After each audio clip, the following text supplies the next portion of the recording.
Sometimes I don't have as many choices maybe as I would like because I have a lot of duty in my life, or I have a lot of things that have all been built around many, many, many years of sacrifice, right?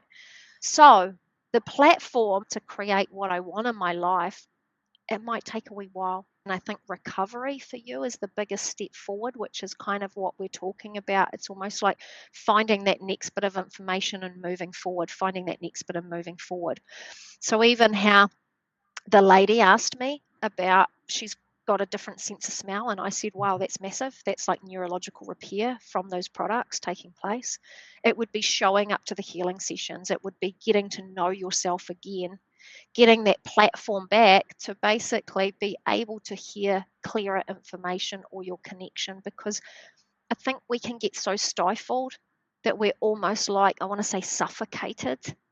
And for a long time, I remember somebody asking me a question saying, well, how do you know the truth? And I answered something stupid. I said, I just know the truth now, and I just blah, blah. I was like, no, that's a lie.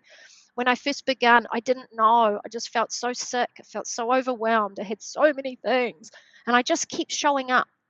And I just kept releasing one thing at a time. I knew when something wasn't right, or maybe it was a fear that I looked at, or maybe it was turning up to a healing session, or whatever it was, one tiny step forward. And over time, it's like I got more and more less bogged down, and it became clearer, like it got easier to hear that path. But it's hard with life because there'll be a lot of things that have all been created from so many different things. But the way we change our external world is we start to heal the internal. We start to change that mind narrative. So I'd love for you to watch the mind modules, like I said, and go back and understand that, because it's how, like, you know, how sometimes like our life, nothing much changes and we can feel amazing and life is so wonderful, and nothing really changes and then we feel terrible. Our external didn't change. It was how we felt internally, or it's how kind of, you know, that lens that we were viewing our life through on that day. So again, it's cultivating more of that from an internal perspective, and then that starts to shift and change life. Like, honestly, I see people do it all the time. They go away to retreats and they're like, this is amazing. I'm going to be this amazing person after this retreat.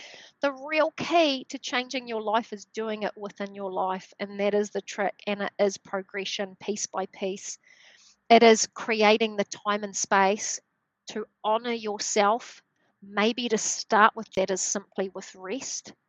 Maybe it's about learning and listening to some of the modules and getting a new awareness. And then maybe there's kind of like more steps follow with more and more healing. But again, it's just kind of piecing it back together in a sense.